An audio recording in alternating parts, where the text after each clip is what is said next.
Bonjour et bienvenue à bord de ce nouveau numéro de thierryweber.com spécial lift, et je suis très content, mais tout excité en même temps qu'il parlait juste avant, d'avoir en face de moi un networker inventeur. Et oui, ça existe, ou un inventeur networker, puisqu'en fait, effectivement, eh bien, c'est vraiment l'exemple personnifié, mais je vais lui laisser la parole déjà pour qu'il se présente. Allez, vas-y, quelques mots.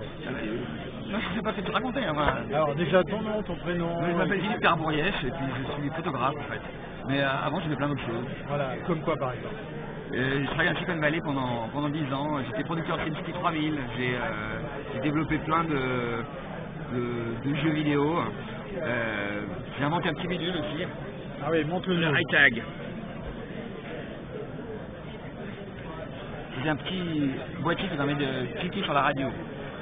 L'idée étant de, quand on entend quelque chose qui nous plaît à la radio, une chanson, une pub, on appuie sur le bouton, ça détecte la fréquence, ça stocke l'heure, et quand on le connecte sur internet, ça vous log et ça vous dit, bah voilà, tu as cliqué sur telle chanson, l'artiste rencontré dans ta ville.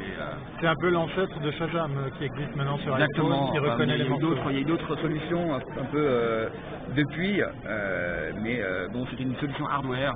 On a fait un test avec 15 000 personnes, c'est très bien passé, mais on est tombé au mauvais mouvement. Il y a eu l'internet et voilà. Donc depuis, c'est la photo.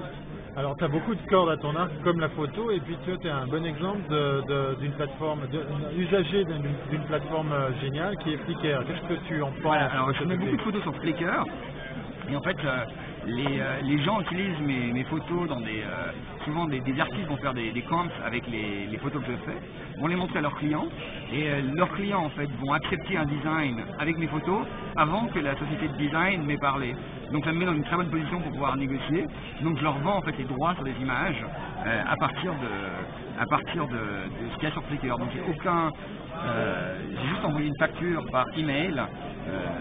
Et voilà, je vends des photos, donc je fais des couvertures de Géo, j'ai vendu des photos Reader's Digest.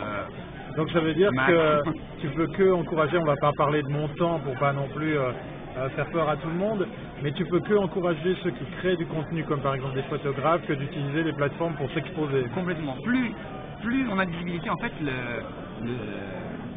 ces plateformes-là permettent d'avoir une énorme visibilité. Permettre à des gens d'utiliser les photos. Et en fait, la paranoïa qu'on a autour de la propriété intellectuelle est totalement fausse.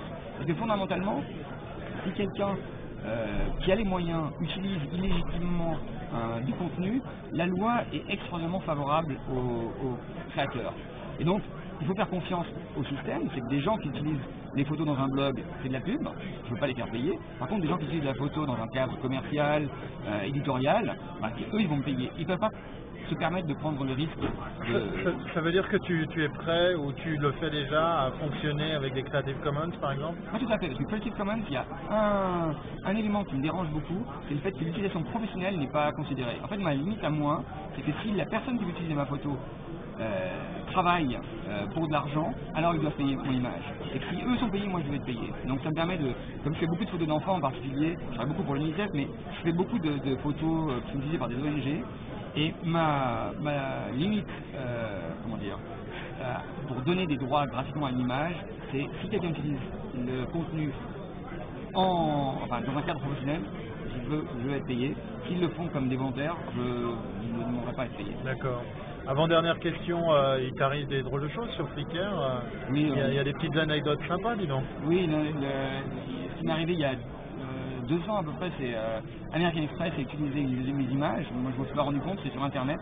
Et 4 personnes spontanément m'ont contacté en me félicitant d'avoir vendu une photo American Express.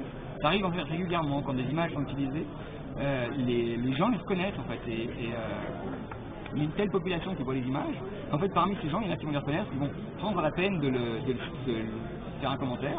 Et donc ils m'ont prévenu en fait que l'image est utilisée illégalement. Moi j'ai contacté American Express derrière, qui m'a ensuite payé, enfin on a trouvé un accord pour corriger l'utilisation malencontreuse, qui j'en suis convaincu, était le fait d'une erreur.